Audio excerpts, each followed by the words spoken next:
ভারত সম্ভবত শেখ হাসিনাকে প্রত্যার্পণ করবে না, ইকোনমিক টাইমসের প্রতিবেদন। দর্শক, এই প্রতিবেদনে বলা হচ্ছে, দ্য ইকোনমিক টাইমসের এক প্রতিবেদনে বলা হচ্ছে, বাংলাদেশের তত্ত্বাবধায়ক সরকারের পক্ষ থেকে সাবেক প্রধানমন্ত্রী শেখ হাসিনাকে প্রত্যার্পণের জন্য ভারতের কাছে করা অনুরোধটি বিভিন্ন চ্যালেঞ্জের মুখে পড়েছে। এইসব চ্যালেঞ্জের মধ্যে দ্বিপক্ষীয় প্রত্যার্পণ চুক্তির সীমাবদ্ধতাও রয়েছে। বিশ্বস্ত সূত্রের বরাত দিয়ে শুক্রবার পত্রিকাটি বলছে, ভূ রাজনৈতিক কারণ বিবেচনা করে ভারত তার ঘনিষ্ঠ মিত্রদের একজনকে ত্যাগ করবে না।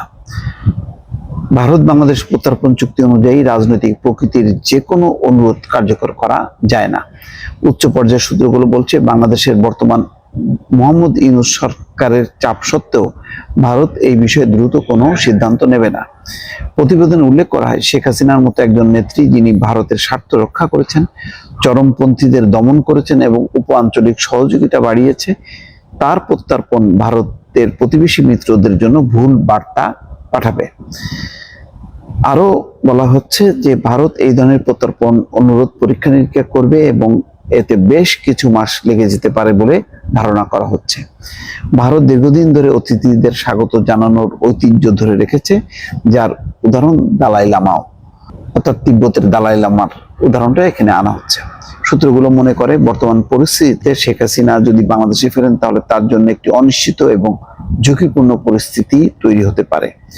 রাজনৈতিক বিশ্লেষকদের মতে এই মুহূর্তে ভারত বাংলাদেশ সম্পর্ক এবং শেখ হাসিনার ভূমিকাকে সামনে রেখে প্রত্যার্পণ ইস্যুটি জটিল এবং সময় সাপেক্ষ বলে বিবেচিত হচ্ছে। আসলে এটা বলাই বাহুল্য যে পরিস্থিতি যা, তাতে ভারত এটা করবে না। আর এটা যদি করে তাহলে যেটি বলা হচ্ছে যে তার প্রতিবেশী দেশগুলোর কাছে ভারতের আর সম্মান থাকে না, গুরুত্ব থাকে না, যে বাংলাদেশের কাছে থেকে চাপ স্বীকার করে যেই শেখ হাসিনাকে 15 বছর ধরে তার পাশে থাকলো, ভারতের স্বার্থ রক্ষা করলো, তাকে ফেরত দিল, তাহলে অন্য কোনো দেশ, অন্য কোনো ব্যক্তি ভারতের পক্ষে দাঁড়াবে না। ফলে একটা ভুল বার্তা তৈরি হবে এবং ভারত আরো বন্ধুহীন হবে এবং প্রতিবেশী দেশগুলোর কাছে খেলো প্রমাণিত হবে। ফলে কোনোভাবেই তারা এই নথি স্বীকার করবে না।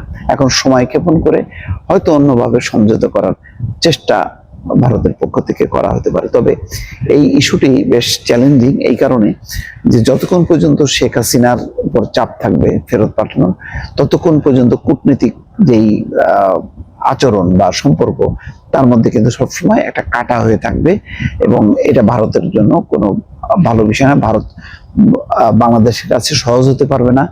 বাংলাদেশও ভারতকে গ্রহণ করার ক্ষেত্রে আগের মতো যেইভাবে একচ্ছত্রভাবে গ্রহণ করেছে সেভাবে গ্রহণ করতে পারবে না।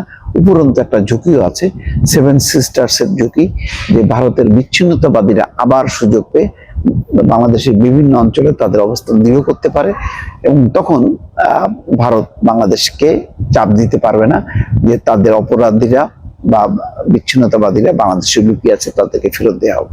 ফলে ভারতের জন্য এটা ঝুঁকিপূর্ণ, কিন্তু তারপরও ঝুঁকি বিবেচনা সত্ত্বেও ভারত এই কাজটি করা, অর্থাৎ শেখ হাসিনাকে ফেরত দেওয়ার মতন গুরুত্বপূর্ণ সিদ্ধান্তটা আপাতত নিচ্ছে না। অন্য কি বিকল্প আছে হয়তো সেটি তারা চিন্তা করছে। দর্শক, ভালো থাকবেন। আল্লাহ হাফেজ।